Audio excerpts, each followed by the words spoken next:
तो क्या हालचाल सतरकाल, मैं हूं न्योन मैन एंड गाइस आज हम लोग बात करने वाले हैं YouTube के बारे में। तो YouTube is getting absolutely destroyed on Twitter भाई। बेसिकली रिसेंट टाइम्स में YouTube का जो AI मॉडरेशन सिस्टम है उसको बहुत ज्यादा क्रिटिसाइज किया जा रहा है क्योंकि गलती से मल्टीपल यूट्यूबर्स के चैनल टेक डाउन हो चुके हैं। YouTube ने अपने मिस्टेक को एडमिट भी किया ओपनली, तब से उन्हें बहुत ज्यादा हेट मिलने लगा है। वो जो भी ट्वीट करते हैं उस पर कम्युनिटी नोट्स लग जाता है। जैसे कि कल उन्होंने ये डाला था, if you have ever posted a YouTube tutorial on anything you deserve a gold star. काफी पॉजिटिव सा ट्वीट है राइट, बट इसके नीचे भी कम्युनिटी नोट्स लगा दिया गया कि YouTube ने डजन्स ऑफ ट्यूटोरियल चैनल्स को फॉल्सली टर्मिनेट किया इन लेट 2025 अलोन। एक 1 मिलियन प्लस यूट्यूबर के चैनल को ऐसे ही वाइप ऑफ कर दिया गया था विद नो ह्यूमन रिव्यू और अपील्स। फिर एक YouTube ने एक और सेपरेट ट्वीट किया था, thankful for creators who inspire us every day. ये भी एकदम पॉजिटिव ट्वीट, बट इसके नीचे भी कम्युनिटी नोट्स लगा दिया गया, you certainly aren't thankful. YouTube falsely बहुत सारे यूट्यूबर्स के चैनल को बैन कर दे रहे हैं without giving them the opportunity for appeal. उनका AI सिस्टम यूट्यूबर्स के एफर्ट्स को सैबोटेज कर रहा है। And on a separate note, जब एक क्रिएटर के वीडियो को टेक डाउन कर दिया गया था तो टीम YouTube ने रिस्पॉन्ड किया था बाय सेइंग कि हमने आपके अपील को चेक किया, we brought it to the policy team and they confirmed कि आपका वीडियो हार्मफुल और डेंजरस कंटेंट पॉलिसी को वायलेट कर रहा है। तो इस पर भी कम्युनिटी नोट्स लगा दिया गया कि जब मिस्टर बीस्ट एक बर्निंग रूम में लोग को लॉक कर देते हैं, YouTube उस चीज को अलाउ कर देता है। लोगन पॉल के कंट्रोवर्शियल जापान वाले व्लॉग को वो टेक डाउन नहीं किए थे इनिशियली, एंड उनके ऊपर ये भी एलिगेशन लगता है कि वो ऑफन मिसलीडिंग और स्कैम लाइक टैक्टिक्स को अपनाते हैं। भाई this is absolutely crazy, YouTube is getting cooked यार। बट चलिए आगे बढ़ते हम लोग बात करने वाले हैं ध्रुव राठी के बारे में। तो क्या ध्रुव राठी के majority audience Pakistani and Bangladeshis है? वेल, जब उनके ऊपर ये एलिगेशंस लगा ट्विटर पे तो वो रिस्पॉन्ड करते हुए अपने चैनल का एनालिटिक्स पोस्ट करके दिखाया लास्ट 28 डेज का कि 80.1% ऑफ द व्यूअरशिप उनका इंडिया से आता है, 5.3% from Pakistan, 2.9% from Nepal and 2.7% from Bangladesh. तो चलिए आगे बढ़ते हम लोग बात करने वाले सौरभ जोशी की वाइफ अवंतिका भट्ट के बारे में। तो वो इन्फ्लुएंसर जो कि अवंतिका भट्ट के ऊपर बुलिंग के एलिगेशंस लगाई थी, उन्होंने फिर से एक वीडियो अपलोड किया जहां मैंने आप लोगों को ये क्रिएटर के एलिगेशंस टुवर्ड्स अवंतिका भट्ट को दिखाया था।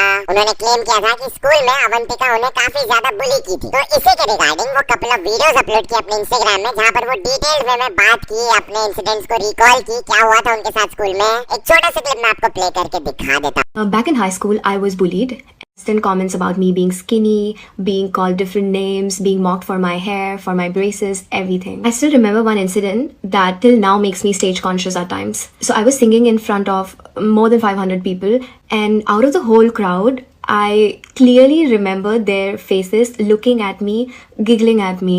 I was sad. I was heartbroken. I was so nervous that I would just go home, question what is wrong with me.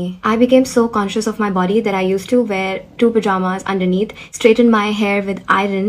That's how low my confidence got. Why am I talking about it now? So I posted a video months ago about this, before I even knew where Avantika was in her life. Recently, I have been seeing this person's face online everywhere, and it triggered me. It just reminded me of everything, so I spoke. तो चलिए आगे बढ़ते हम लोग बात करने वाले एक इन्फ्लुएंसर के shocking allegations on a famous actor के बारे में। तो इन्फ्लुएंसर सौम्या खन्ना अपने इंस्टाग्राम में रील अपलोड की जो कि अभी सरफेस कर रहा है, जहां पर उन्होंने क्लेम किया कि एक फेमस शादीशुदा एक्टर उन्हें अकेले घर में बुलाए थे। She felt very awkward and उस चीज के बारे में बात करते हुए उन्होंने ये कहा, Hi, what is wrong with married men? So there is this one actor, he's also a host, he's 43, 44 something, he has 3, 4 kids, he has done amazing work in his past and everybody knows this, even you guys know him. In a party, I saw him, so I told my friend when I was in 2nd, 3rd standard, me and my mom used to watch this person together. Like he has done amazing work, he's funny, he's cute, he has done brilliant work. So he's like, oh, I know this person personally, come, I'll make you meet him. So I was like, yeah, I would be glad. So I went to meet this person, I appreciated this person's work and everything, and he complimented my outfit. The next day itself, this person texted me on WhatsApp, he got my number from somewhere. So this person texted me on WhatsApp saying, oh, you should come for my housewarming party. I'm throwing a housewarming party. I got a new house. So when I went to the house, there was literally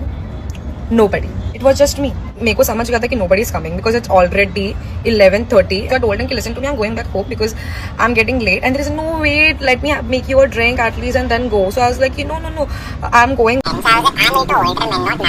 तो चलिए हम लोग बात कर लेते हैं सिद्धू मूसेवाला के बारे में। तो सिद्धू मूसेवाला के न्यू सॉन्ग को लेकर क्रेजी हाइप है यार। जहाँ एक दिन पहले उनका न्यू म्यूजिक वीडियो बरोटा रिलीज हुआ and fans got really excited. एक दिन के अंदर इसमें 27 million plus views and 1.7 million plus likes तो हो ही चुके हैं। And on top of that pin comment में फैंस के लिए चैलेंज रखा गया कि अगर इसमें 20 मिलियन कमेंट्स हो जाते हैं तो नेक्स्ट म्यूजिक वीडियो को ड्रॉप कर दिया जाएगा। सो वन डे के अंदर इसमें 1.7 मिलियन प्लस कमेंट्स हो भी चुके हैं। एनीवेज अब हम लोग बात कर लेते हैं कपिल शर्मा शो के बारे में। तो क्या the great Indian Kapil Sharma show Telegram में लीक हो गया? बेसिकली 28 दिसंबर को उनका नेटफ्लिक्स में सीजन 4 रिलीज होने वाला है। तो उसी से रिलेटेड कुछ ऐसे पोस्ट वायरल जाने लगे कि ये season already Telegram and WhatsApp जैसे सोशल मीडिया में लीक हो गया। But is this really true? Well no, reportedly ये सब फेक लीक्स है। जो ये शो के अराउंड काम किए हुए उन्होंने बोला कि ऐसा कुछ भी नहीं है, this is not the actual season 4। तो चलिए अब हम लोग बात कर लेते हैं सलमान खान के बारे में। तो सलमान खान के ऊपर जो कंप्लेंट फाइल किया गया फॉर एलिजेडली प्रमोटिंग पान मसाला,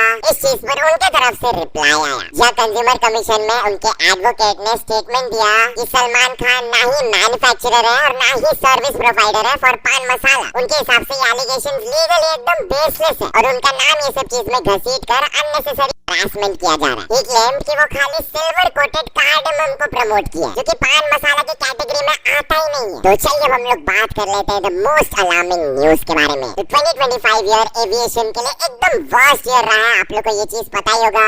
multiple tragedies, malfunctions, too many people have lost their lives. और अब एक और बहुत ही अलार्मिंग चीज बाहर आया जिसके बारे में बात करते हुए फ्लाइंग बीस्ट ने ये कहा। So this year in general has not been very good for aviation overall. जनवरी में स्टार्ट होते ही यूएस एयरफोर्स के कुछ क्रैश हो गए थे, फिर साल भर कुछ ना कुछ हर महीने कुछ ना कुछ क्रैश होता रहा। इंडिया में क्रैश हो गया डेडली, MD-11 का भी क्रैश हो गया था पिछले महीने।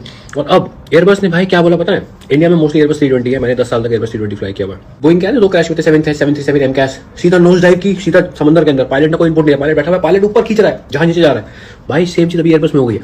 तो वो कह रहे हैं कि क्रिटिकल फ्लाइट कंप्यूटर का डेटा करप्ट हो गया। वाई? बिकॉज जब इतनी हाइट पर आप फ्लाई करते हैं तो कुछ सोलर रेडिएशन से फ्लाइट डेटा करप्ट हो गया। और अभी एक एयरबस 320 में नोज डाउन उसने ऑटोमेटिक कमांड दे दिया, डेटा करप्ट हो गया। And Airbus has issued emergency directive to every operator. भाई क्या चल रहा है समझ में नहीं आ रहा है। जल्दी खत्म हो 2025 से यार।